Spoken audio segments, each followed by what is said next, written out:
సామెత 1వ అధ్యాయము 7వ వచనము, ప్రావర్బ్స్ చాప్టర్ 1 వర్స్ 7. మనందరికీ సుపరిచితమైనటువంటి వచనమే, కాకపోతే దాంట్లో ఉన్నటువంటి వాక్య సత్యము, వివేకముతో కూడిన జ్ఞానము చాలామంది ఇంకా గ్రహించలేదు, అంగీకరించలేదు, జీవించుటలేదు. దాన్ని జాగ్రత్తగా విందాం. యెహోవా యందు భయభక్తులు కలిగి ఉండుట తెలివికి మూలము, మూర్ఖులు జ్ఞానమును ఉపదేశమును తిరస్కరించుదురు. ఆ వచనంలో దేవుడు ఏం నేర్పిస్తున్నాడు? ప్రపంచంలో ఉన్నటువంటి మానవాళికి, ప్రతి ఒక్కరూ ఉన్నటువంటి పరిస్థితికి ఆయన పరిష్కారాన్ని చూపిస్తున్నాడు. ఎవరైతే దేవుడు వారిని దర్శించినప్పుడు, దేవుడు వాక్యము ద్వారా, సువార్త ద్వారా వారికి అవకాశమునిచ్చినప్పుడు, తన సేవకుల ద్వారా, సందేశకుల ద్వారా వారి హృదయాన్ని తట్టినప్పుడు, ఎవరైతే విశ్వాసముతో దేవుడి యందు భయము భక్తి కలిగి ఉంటారో అట్లాంటి వారికి ఆయన జ్ఞానమును ఇస్తాడు. కానీ అలాంటి అవకాశం ఇవ్వబడినా కూడా దాన్ని లెక్క చేయకుండా ఎవరైతే దాని నుండి వైదొలుగుతారో లేక దాన్ని తిరస్కరిస్తారో అట్లాంటి వారు జ్ఞానమును ఉపదేశమును తిరస్కరించి మూర్ఖులుగా మిగిలిపోతారు. సో ఇద్దరు ఉంటారు. దేవుడి యందు భయభక్తులు కలిగి జ్ఞానవంతులుగా జీవితాన్ని సార్థకం చేసుకునేటువంటి వారు, అవకాశాన్ని కాలదనుకొని ఉపదేశమును జ్ఞానమును తిరస్కరించి మూర్ఖులుగా మిగిలిపోయేవారు. మన అంశం ఏంటంటే స్టూపిడ్ పీపుల్, మూర్ఖులు లేక పరమ మూర్ఖులు అన్నది మన అంశం. బిబ్లికలీ స్పీకింగ్, తర్వాత ట్రాన్స్ఫర్మేషన్, అండ్ ఈరోజు కూడా దాని యొక్క కంటిన్యూటీలో దానికి అనుబంధితమైనటువంటి విషయంనే మాట్లాడుతున్నాను, క్లుప్తంగా మాట్లాడతాను. సో మూర్ఖులు జ్ఞానమును ఉపదేశమును తిరస్కరిస్తారు. ఇది లోక సంబంధమైన జ్ఞానము, లోకంలో గురువులిచ్చే ఉపదేశము, మత బోధకులిచ్చే ఉపదేశము, లేకపోతే గొప్ప గొప్ప ఉపాధ్యాయులు ఇచ్చే ఉపదేశము, మంత్రులు ఇచ్చే ఉపదేశం కాదు. ఇది దేవుడి యొక్క జ్ఞానం, దైవ ఉపదేశం. వాక్యము ఏదైతే పరిశుద్ధమైనది, నిత్యమైనది, శ్రేష్టమైనది, శక్తిగలది, శ్రేయస్కరమైనది, శాశ్వత జీవితం కొరకు సిద్ధపరిచి పరిశుద్ధముగా ఉంచి నడిపించేది, అది వారు తిరస్కరిస్తున్నటువంటి అంశం. ఇక దాన్ని తిరస్కరిస్తే వారిని మూర్ఖులు అనకపోతే ఏమంటారు? సో ఆ తత్వం ఉన్నటువంటి వారు ఈ పని చేస్తారని దేవుడు మనకి చెప్పాడు. సో వీరు దైవ జ్ఞానమును ఉపదేశమును తీసుకోరు. ఎందుకంటే దైవ జ్ఞానము ఉపదేశం మన దగ్గరికి వచ్చినప్పుడు ప్రాథమికంగా ఏం చేస్తుందంటే మనల్ని దిద్దుబాటు చేస్తుంది, మనల్ని కరెక్ట్ చేస్తుంది. ఇప్పుడు దాకా మన ఆలోచన ప్రకారం, మనం తెలుసుకున్నటువంటి అంశముల ప్రకారం, మనలో ఉన్నటువంటి అంతర్లీనమైన కోరికల ప్రకారం, ఉద్దేశాల ప్రకారం, ఆశయాల ప్రకారం, వారిని వీరిని చూసి నేర్చుకున్నటువంటి అంశముల ప్రకారం మనం తయారయ్యాం. కానీ మనల్ని ఇప్పుడు దేవుడు విరవాలి, మనల్ని మన నుండి దేవుడు వేరు చేయాలి. మొత్తం నూతన సృష్టిగా, క్రీస్తునందున్నవాడు నూతన సృష్టి, పాతవి గతించను, ఇదిగో సమస్తమును కొత్తవాయన. అంటే పాత నీ జ్ఞానం, రోత జ్ఞానం, పాత నీ తెలివితేట, పాత నీ బుద్ధి, పాత నీ అనుభవం, నీలో ఉన్న సమస్త పాతమును దేవుడు పాతేస్తాడు. ఆయన యొక్క కుమారుడు రక్షకుడైన యేసుక్రీస్తు ద్వారా వాక్యముతో, ఆత్మ సహాయముతో నిన్ను నూతన సృష్టిగా మార్చాలంటే సమస్తం కొత్తవిగా చేస్తాం. మనం చూస్తుంటాం కొన్నిసార్లు కార్కి లోపల ఉన్నటువంటివి ప్రతిదీ మార్చేస్తారు, పైన పెయింట్ మార్చేస్తారు, అంతా మొత్తం యూనిట్ అంతా కూడా కొత్తగా చేసేస్తారు, పాతది ఏది ఉంచరు. మరి మనిషి పాత రోత పాపాత్ముడు దేవుడి దగ్గరికి వచ్చిన తర్వాత పాతవి కొన్ని పెట్టుకొని కొత్తవి కొన్ని యాడ్ చేసుకుంటానంటే ఎట్లా? చాలామంది అక్కడే మోసపోయారు. అందుకే ఇంకా మలినత్వం ఉంటున్నారు, మోసపోతూనే ఉన్నారు. సో దేవుడు ఏమంటున్నాడు? ఆయన జ్ఞానం మనల్ని, మనం ఆ ఇన్స్ట్రక్షన్ని తీసుకున్నప్పుడు, ఆ టీచింగ్ని తీసుకున్నప్పుడు, ఆ విజ్డమ్ని తీసుకున్నప్పుడు మనలో కరెక్షన్ అవసరం కనుక చేస్తుంది. ఎందుకంటే మనలో ఉన్న కరప్షన్ నుండి మనకి కరెక్షన్ అవసరం. కానీ మనము దాన్ని డిస్పైజ్ చేయొచ్చు, దాన్ని మనం తృణీకరించవచ్చు. ఎట్లా తృణీకరిస్తాం? ఒకటి, నెగ్లెక్టింగ్ ఇట్, దాన్ని నిర్లక్ష్యము చేయడము ద్వారా. ఇప్పుడు ప్రతిసారి మనము లోకంలో ఉన్నటువంటి వారిని చూసినప్పుడు వారికి చాలా విషయాల్లో రాణించి ఉండొచ్చు, ఎన్నో వారి దగ్గర అందుబాటులో ఉండొచ్చు. కానీ వారి జీవితం వంక చూడండి, వారి జీవితం నాణ్యత లేనిదిగా ఉంటుంది. వారి జీవితము నాసిరకపు జీవితంగా ఉంటుంది. వారి జీవితంలో నీతి కనపడదు, నీచ ప్రవృత్తి కనపడుతుంది, నీచత్వానికి సంబంధించిన ప్రతి నమూనా కనపడుతుంది. ఎందుకంటే వారు ఈ యొక్క ఉపదేశాన్ని, దేవుడి ఉద్దేశాన్ని, దేవుడి కార్యాన్ని వారు నెగ్లెక్ట్ చేశారు, నిర్లక్ష్యం చేశారు. యేసుప్రభు 2000 సంవత్సరాల క్రితం లోకంలో ఉన్నప్పుడు ఆయన పరమ బోధకుడు, పరిపూర్ణమైనటువంటి బోధకుడు. ఆయన బోధ చేసినప్పుడు జీవన సంబంధమైన ఆత్మీయ అమోఘ సత్యాలతో కూడుకున్న బోధ చేశాడు, ఉపదేశం చేశాడు. కానీ దాన్ని నిర్లక్ష్యం చేసినటువంటి వారు పరిసయ్యులు, శాస్త్రులు, సద్దుకయ్యులు దాన్ని చెవిన పడనివ్వకుండా, వారి మనస్సును హృదయాన్ని ప్రభావితం చేయకుండా, వారి ఆత్మలో ఉన్న కల్మషముల నుండి వారికి పూర్తి విడుదల కలగనివ్వకుండా వారు దాన్ని నిర్లక్ష్యం చేశారు. ఆయన్ని తప్పుపట్టడానికే వచ్చారు, కానీ ఆయన యొక్క బోధ ద్వారా మేలు పొందడానికి, బ్రతుకు మార్చుకోవడానికి వారు ఎప్పుడు అవకాశాన్ని వాడుకోలేదు. కానీ అదే మామూలు ప్రజలు, సామాన్యులు, సుంకర్లు, పాపులు, ఇట్లా సామాన్య జనం యేసును తండోపతండాలుగా వెంబడించినప్పుడు వారేమన్నారు, ఈయన బోధ ఆశ్చర్యకరమైనది, అధికారంతో కూడుకున్నది, ఇలాంటి అమోఘమైన బోధ ఇంతవరకు ఎవరి దగ్గర మేము వినలేదు. సో 2 వర్గాలు, 2 రకాలైనటువంటి స్పందనలు. యేసుప్రభు అందుకే లూకా 8వ వచనంలో ఇట్లా చెప్పాడు, వినుటకు చెవులు గలవాడు వినుగాక అని బిగ్గరగా చెప్పాను. వినడానికి చెవులున్నవాడు వినుగాక అని బిగ్గరగా చెప్పాడు. సో మనం దేవుడి వాక్యాన్ని వినడం, దేవుడి వాక్యాన్ని గ్రహించడం, దేవుడి వాక్యానికి మనల్ని మనం అప్పగించుకోవడానికి దాన్ని వాడుకోవడం అనేది చాలా అవసరం. కానీ వీరు దాన్ని వినరు, తృణీకరిస్తారు. ప్రకటన గ్రంథం 2-3 అధ్యాయాల్లో 7 సంఘాలకి పత్రికలు పంపినప్పుడు దాదాపు 7 సార్లు ఆయన వాక్యంలో మనకి చెప్పేదేంటి, చెవి గలవాడు ఆత్మ సంగములతో చెప్పుచున్న మాట వినుగాక. పరిశుద్ధాత్ముడు జీవాధిపతి అయి ఉన్నాడు, పరిశుద్ధాత్ముడు సంఘములో ఉన్నాడు, పరిశుద్ధాత్ముడు సంఘాన్ని సిద్ధపరుస్తున్నాడు, నడిపిస్తున్నాడు. సంఘములతో పరిశుద్ధాత్ముడు చెప్పుచున్న సంగతులు అవి 10 ఏళ్ళు 25 ఏళ్ళు సంఘానికి వచ్చి ఒక్కటి వినకుండా పోయేటువంటి వారే ఈ రోజుల్లో ఎక్కువ. అసలు పరిశుద్ధాత్ముడు నేను సంఘంలో ఉన్నప్పుడు మాట్లాడతాడు అన్న ఇంగిత జ్ఞానం లేని వారే ఈ రోజుల్లో ఎక్కువ. ఒక మలినమైన మనిషి సేవకురాలి ముసుగులో ఏదో ప్రవచనం చెప్తుంటే వినడానికి వచ్చి 2 చెవులు చాటల్లాగా తెలుసుకునేవారు ఎక్కువ. కానీ దేవుడి వాక్యంలో చెవి గలవాడు ఆత్మ సంగములతో చెప్పుచున్న మాట వినుగాక అని ప్రభువే ఎన్నిసార్లు చెప్పినా పట్టించుకోకుండా పోయేటువంటి వారు ఉన్నటువంటి సమయంలో బయటవారు, లోపలి వారు అందరూ నిర్లక్ష్యం చేస్తున్నారు. రెండవది బై ఎజెక్టింగ్ ఇట్, దాన్ని లోపలికి రానిచ్చినట్టే రానిస్తారు కానీ బయటికి ఎజెక్ట్ చేస్తారు. ఇప్పుడంటే మనకి డిజిటల్ ప్రపంచంలో వచ్చాం, కానీ నాకు అలవాటు, ఒకప్పుడు నేను యూనివర్సిటీలోకి రాకముందే, ఐ థింక్ ఇంటర్మీడియట్ లేకపోతే కాలేజ్ ఇంకా రాకముందే 10th నుండి అనుకుంటాను, నాకు ఉర్దూ గజల్స్ అంటే ఇష్టం కనుక నేను పోయి బజార్కి వెళ్ళి కొత్త గజల్ టేప్ వచ్చినప్పుడల్లా కొనుక్కొని వచ్చేవాడిని, వెయిట్ చేసేవాడిని, వచ్చినప్పుడు కొనుక్కొని వచ్చేవాడిని. మా నాన్నని అడిగి ఒక టేప్ రికార్డర్ కొనుక్కొని పెట్టుకున్నాను. ఆ టేప్ని రికార్డర్ తెరిచి దాంట్లో పెట్టి దాన్ని మూసి వినేవాడిని, 10 సార్లు వినేవాడిని. దాని తర్వాత రక్షించబడిన తర్వాత దేవుడి వాక్యపు క్యాసెట్లు కూడా పెట్టుకొని వినడం అలవాటైంది. కానీ దాన్ని మనం ఇజెక్ట్ బటన్ ఉంటుంది చూడండి, టేప్ని బయటికి తీయాలంటే పైన ఒత్తితే టక్కున బయటకు వస్తుంది, టేప్ని తీసేస్తాం, మరొకటి పెట్టుకుంటాం. సో లోపల ఉన్నదాన్ని బయటికి తీసేయడం. సో వాక్యాన్ని సండే వచ్చి వినడం, మరో చోట వినడం, మరో రకంగా వినడం, వింటున్నారు కానీ దాన్ని పని చేయనివ్వరు. దాన్ని లోపలికి వచ్చిన తర్వాత దాన్ని ఇజెక్ట్ చేసేస్తారు.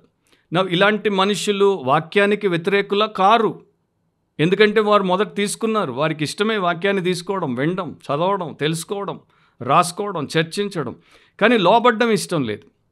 సో వీరిలో ఏంటి సమస్య అంటే they are not against the scriptures in principle. సిద్ధాంతపరంగా దేవుడికి వాక్యానికి వారు వ్యతిరేకులు కారు, but they are against the scripture in practice. ఆచరణలో పెట్టే విషయం వచ్చేసరికి వారికి ఇష్టం లేదు. సో అమ్మ బాబోయ్ వద్దులే అనేసి దాన్ని ఇజెక్ట్ చేసేస్తున్నారు, దాన్ని బయటికి దోసేస్తున్నారు. అలాంటి వారి గురించే యాకోబు 1వ అధ్యాయం 22లో దేవుడు చెప్పాడు, మీరు వినువారు మాత్రమై ఉండి మిమ్మల్ని మీరు మోసపుచ్చుకొనకుండా వాక్య ప్రకారం ప్రవర్తించువారునై ఉండుడి. దేవుడు వాక్యాన్ని ఎందుకు మనకి చదవడానికి ఇచ్చాడు, ధ్యానించమని చెప్పాడు, ఎందుకు దాన్ని మనకు బోధింపజేస్తున్నాడు సేవకులతో, ఎందుకు సంఘంలో వాక్య పరిచర్య పోషణ మనకు ఇస్తున్నాడు, ఎందుకంటే వాక్య ప్రకారం ప్రవర్తించాలి. నువ్వు వేసే ప్రతి అడుగు దేవుడి వాక్య ప్రకారం ఉండాలి. నువ్వు ఆలోచించే ప్రతి ఆలోచన దేవుడి వాక్య ప్రకారం ఆలోచించాలి. నువ్వు చూసే ప్రతి చూపు వాక్య ప్రకారం ఉండాలి. సో నీ యొక్క A to Z life style, behavioural pattern అంతా కూడా స్క్రిప్చర్ డైరెక్టెడ్గా ఉండాలి. కానీ అట్లా లేదు అంటే సమస్య నీలో ఉంది. నువ్వు వింటున్నావు, విడిచిపెట్టేస్తున్నావు, నిన్ను నీవు మోసపుచ్చుకుంటున్నావు. మూడవది రిజెక్టింగ్ ఇట్, దాన్ని పూర్తిగా బొత్తిగా ససేమిరా లెక్కే చేయకుండా తిరస్కరించేవారు. ఇట్లాంటి వాళ్ళే కరపత్రాలు చించుతారు, ఇట్లాంటి వారే బైబిళ్ళు చించుతారు, ఇట్లాంటి వారే వాటిని అంగీకరించరు, ఇట్లాంటి వారే వాటిని అవుట్ రైట్గా తిరస్కరించి పారేస్తారు. యూరోప్లో కూడా నేను మొన్న మరొక దేశంలో ఉన్నప్పుడు ఒక దేశస్తురాలికి, ఆమె దేశం ఏంటో నేను చెప్పను, యూరోపియన్ ఆమెతో నేను మాట్లాడి ప్రభు యొక్క సువార్తని చెప్పి ఆమె కరపత్రం ఇస్తుంటే ఆమె అసలు ముట్టను కూడా ముట్టలేదు. ఐ డోంట్ నీడ్ ఇట్ అంటుంది, నాకు అక్కర్లేదు అంటుంది. సో ఓకే, మంచిది, నీకు అక్కర్లేకపోతే నాకేమీ ఇబ్బంది లేదు, నేనేమి నిన్ను బలవంతము చెయ్యను, ఎందుకంటే దేవుడే చేయడు, మంచిది, థ్యాంక్ యూ అని చెప్పి వెళ్ళిపోయాను. సో అట్లా ఉంటారు చూడండి. మళ్ళీ స్త్రీయే మళ్ళీ మంచిగా మర్యాదగా మాట్లాడుతుంది, కానీ నాకు అక్కర్లేదు, ఐ డోంట్ నీడ్ ఇట్. సరే, ఇట్లాంటి వారి గురించి దేవుడు ఏం చెప్తున్నాడు? ప్రావర్బ్స్ 15:5, సామెత 15:5లో మూఢుడు తన తండ్రి చేయు శిక్షను తిరస్కరించును. మూఢుడు, ఇంట్లో ఇద్దరు పిల్లలు ఉన్నారు, ఒకడు జ్ఞాని ఒకడు మూర్ఖుడు. జ్ఞానిని తండ్రి తిడితే వింటాడు, మార్చుకుంటాడు, కొడితే నేర్చుకుంటాడు, ఇంకోసారి తప్పు చేయడు. కానీ మూర్ఖుడు తిరుగుబాటు చేస్తాడు, ఎందుకంటే వాడు తండ్రి చేయు శిక్షను తిరస్కరించాడు. తండ్రి పెడితే తింటాడు, తండ్రి ఇస్తే తొడుక్కుంటాడు, తండ్రి బండెక్కి తిరుగుతాడు, తండ్రినే అన్నిటికీ అడుక్కుంటాడు, కానీ తండ్రి చేసే శిక్షను తిరస్కరిస్తాడు. వీడిని ఏమంటున్నాడు దేవుడు? మూఢుడు అంటున్నాడు. A fool despiseth his father's instruction. తండ్రి చేసిన బోధను, ఉపదేశాన్ని, శిక్షను, క్రమశిక్షణ అంతటినీ ద్వేషిస్తాడు అండ్ దాన్ని తిరస్కరిస్తాడు. అట్లాంటి వాడు సొంత గొయ్యి తవ్వుకునేటువంటి వాడు, సొంత సమాధిని సిద్ధం చేసుకునేటువంటి వాడు. కొన్నేళ్ల క్రితం శ్రీలంకలో, ఈస్టర్న్ శ్రీలంకలో మరి 15 మంది గవర్నమెంట్ కమాండో యూనిట్ సైనికులు వెళ్ళారు అక్కడ మరి ఉన్నటువంటి పరిస్థితిని చక్కబెట్టడానికి. వారితో పాటు 2 శిక్షణ పొందిన కుక్కల్ని తీసుకొని వెళ్ళారు పసిగట్టడానికి, ఎక్కడైనా మైన్స్, ల్యాండ్ మైన్స్ లేకపోతే గ్రెనేడ్స్ ఉన్నాయా అని. సో కుక్కలు ముందు వెళ్తాయి, అవి వాసనతో పసిగడతాయి, తర్వాత వీరు వెళ్తూ ఉంటారు. సో అట్లా వీరు మరి వెళ్తూ వెళ్తూ ఒక చోటుకి వచ్చారు. ఒక చోట మరి నీరు ఉన్నటువంటి స్థలంలో ఇక వీళ్ళు కూర్చుని భోజనం చేద్దాం అనుకుంటున్నారు, కానీ కుక్కల్ని ముందు వదిలేశారు. కుక్కలు ఆ నీరున్న చోటుకి వచ్చిన తర్వాత అవి అటు ఇటు తిరిగిన తర్వాత వెంటనే అవి అలర్ట్ అయిపోయి గట్టిగా సర్కిల్స్లో తిరిగి కేకలేస్తున్నాయి వీరి వైపు చూసి, అంటే ఇక్కడ ప్రమాదం ఉంది, జాగ్రత్త. సో వెంటనే వీరు మైన్ డిటెక్టర్స్ని తీసి ప్రతి అంగుళము భూమిని మరి వీరు 15 మంది చెక్ చేసుకుంటూ ముందుకు వచ్చేసరికి వీరు వచ్చి కూర్చుందాం అనుకున్న స్థలంలో 12 గ్రెనేడ్లు లోపల భూమి కింద పెట్టి ఒక వైర్ని వీరు దాన్ని తాకగానే పేలి వీళ్ళందరూ చచ్చేటట్టు ఏర్పాటు చేశారు, శత్రువు ముఠ. కానీ వీరు 12ని బయటికి తీసేశారు, ఎందుకంటే ఆ 2 కుక్కలు వీరిని హెచ్చరించాయి గనక, ప్రమాదం జాగ్రత్త అని హెచ్చరించాయి గనక. అవి మనుషులు కూడా కావు, కుక్కలు ఇచ్చినటువంటి సిగ్నల్కి వీరు అలర్ట్ అయిపోయారు కనుక ప్రాణాలు కాపాడుకున్నారు. బహుశా ప్రతి ఒక్కడి ప్రాణం పోంది మనకు తెలియదు, ప్రాణం పోకపోతే అవిటివారు అయిపోయేవారు, కాళ్ళు చేతులు లేకపోతే ఇతర భయంకరమైన గాయాలు గ్రెనేడ్లు పేలితే. కానీ కుక్క మాట విన్నారు, కుక్క మొరుగుడికి వారు వెంటనే అప్రమత్తం అయిపోయారు. కానీ దేవుడు మనకి కుక్కలతో లేకపోతే మరో జంతువుతో కాకుండా ఆయన యొక్క దాసుల ద్వారా మనకి హెచ్చరికలు పంపిస్తున్నాడు, ఆయన వాక్యం ద్వారా మనకి హెచ్చరికలు పంపిస్తున్నాడు, ఆయన ప్రజల ద్వారా మనకి హెచ్చరికలు పంపిస్తున్నాడు, తండ్రి ద్వారా పిల్లలకి హెచ్చరిక చేయిస్తున్నాడు, తల్లి ద్వారా పిల్లలకి హెచ్చరిక చేయిస్తున్నాడు, ఉపాధ్యాయుల ద్వారా పిల్లలకి నేర్పిస్తున్నాడు. దేవుడు అనేక రకాలుగా నేర్పిస్తుంటే దాన్ని కాదంటే ఎట్లా? పాస్టర్ల ద్వారా, సంఘ పెద్దల ద్వారా విశ్వాసులకి ఆయన హెచ్చరికలు చేయించినప్పుడు వారిని కాదంటే ఎట్లా? ప్రపంచంలో ఉన్నటువంటి పెద్దలు, లోకాన్ని, జీవితాన్ని చూసినటువంటి వారు, అనుభవంతో ఉన్నటువంటి వారు మనకి ఇలా కాదు అలా చెయ్యండి అని చెప్తే దాన్ని కాదంటే, బేఖతరు చేస్తే ఎట్లా? తోటి విశ్వాసులు చెప్పిన దాన్ని లెక్క చేయకపోతే ఎట్లా? సో దేవుడు ఇంకా మనకు అవకాశం ఎందుకు ఇస్తున్నాడంటే, ప్రేమ గలవాడు, మన క్షేమాన్ని కోరేవాడు, మనల్ని రక్షించుటకు వచ్చిన రక్షకుడు గనుక. కానీ దాన్ని లెక్క చేయకపోతే నాశనం అయ్యేది మనమే. యేసుప్రభు ఒక చోట ఈ మాట కూడా చెప్పాడు, మత్తయి సువార్త 7వ అధ్యాయం 6వ వచనంలో, పరిశుద్ధమైనది కుక్కలకు పెట్టకుడి, మీ ముత్యములను పందుల ఎదుట వేయకుడి. సో పరిశుద్ధమైన దాన్ని, సేక్రెడ్ దాన్ని, హోలీ థింగ్ని అన్హోలీ డాగ్స్కి ఇవ్వద్దు అన్నాడు. అపవిత్రమైన కుక్కలకి పవిత్రమైన దాన్ని ఇవ్వద్దు అన్నాడు. శ్రేష్టమైన దాన్ని ఆ శూన్యమైన కుక్కలకు పెట్టొద్దు అన్నాడు. ముత్యాలు ఎంత విలువైనవి, పందులకి వాటి విలువ తెలియదు, వాటి ముందు వేయొద్దు అన్నాడు. Do not give valuable things to pigs. So దేవుడి వాక్యము విలువైనది, వాల్యుబుల్ అది. పరిశుద్ధాత్మ జ్ఞానము విలువైనది. హెవెన్లీ రెవల్యూషన్, పరలోకపు ప్రత్యక్షత విలువైనది. ఆత్మ సంబంధమైనటువంటి వివేకము విలువైనది.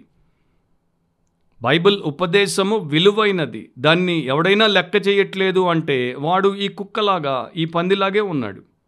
అక్కడ కుక్కలంటే లిటరల్ కుక్కలు, పందులంటే లిటరల్ పందులని కాదు.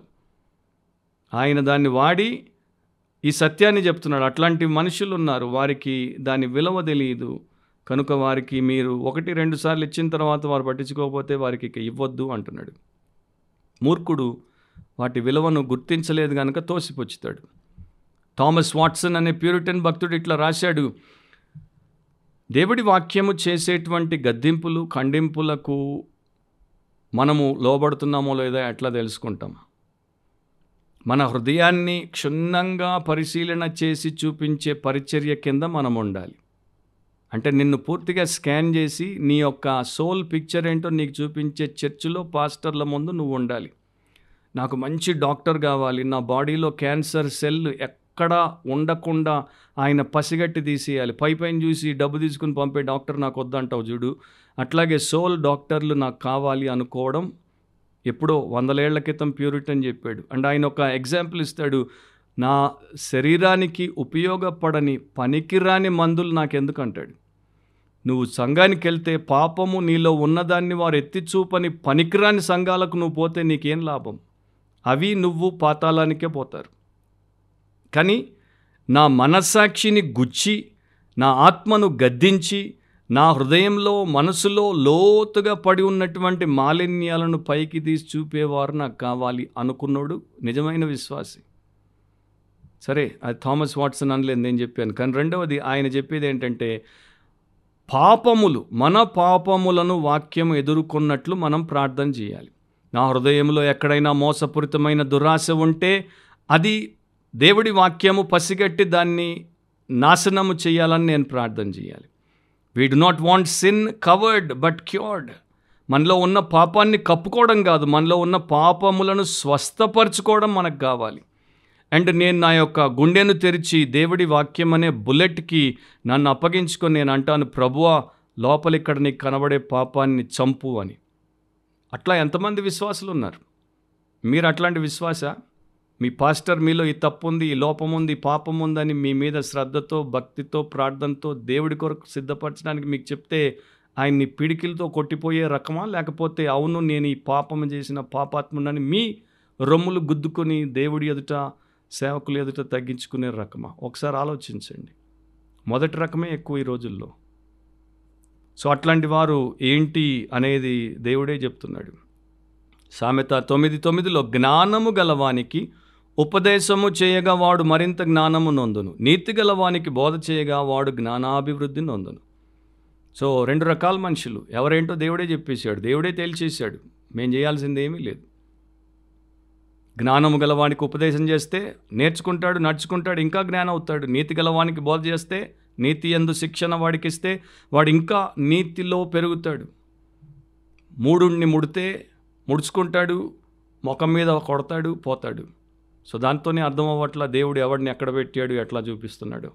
సో మోసపోకుండా వాక్యానుసారంగా మిమ్మల్ని మీరు సరి చేసుకోవడం అండ్ ఈ స్థితిలో మీరు ఉండకుండా చూసుకోవడం, అది మీ వ్యక్తిగత శ్రద్ధ, ఆసక్తి మీద ఆధారపడింది. ఆయన వాక్యము సత్యం, నీ వాక్యమే సత్యం అన్నాడు. ఆయన వాక్యమే సత్యం. సత్యవాక్యాన్ని మీరు ఎదుర్కోండి, దానికి సరైన రీతిలో స్పందిస్తే మీకు ఇప్పుడు ఎల్లప్పుడూ దైవాశీర్వాదం తోడుగా ఉంటుంది. మన ప్రభు అయిన యేసుక్రీస్తు యొక్క కృప మీ ఆత్మలకు తోడై ఉండునుగాక. ఆమేన్.